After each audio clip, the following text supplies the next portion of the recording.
Assalamu alaikum, here with Junaid Mirza, our player of the game for Game 1 for the 12-2 win by the Ottomans over the Nusraj. Junaid had a huge game today, playing on both sides of the plate, playing as our catcher and having two huge putouts at the plate and keeping AK in command with his pitching, while also having some sweet strokes at the plate and getting some runs in. Junaid, how'd you feel out there today?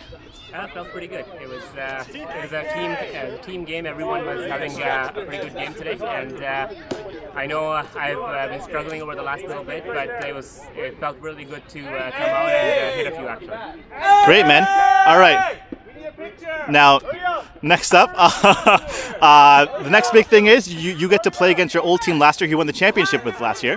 A big reason why you joined the Ottomans this year was to bring that championship leadership to our squad. How do you feel going up against your old foes next week?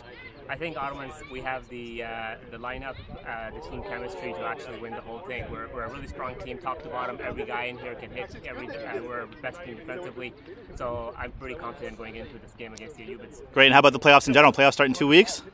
Looking forward to it. Inshallah, I'm confident this team can win. I think we're the only team that has the offense to actually match the green team, whatever we're called. Doesn't matter what they're called. It's not important. And unfortunately, I'll miss it. I'm heading out for Hajj on the day of the finals, but I'm pretty sure the guys will bring in the trophy. Well, inshallah, an early Hajj Mubarak to you. May you have a safe travel and great season, man. We're excited to see you next week. Great job today.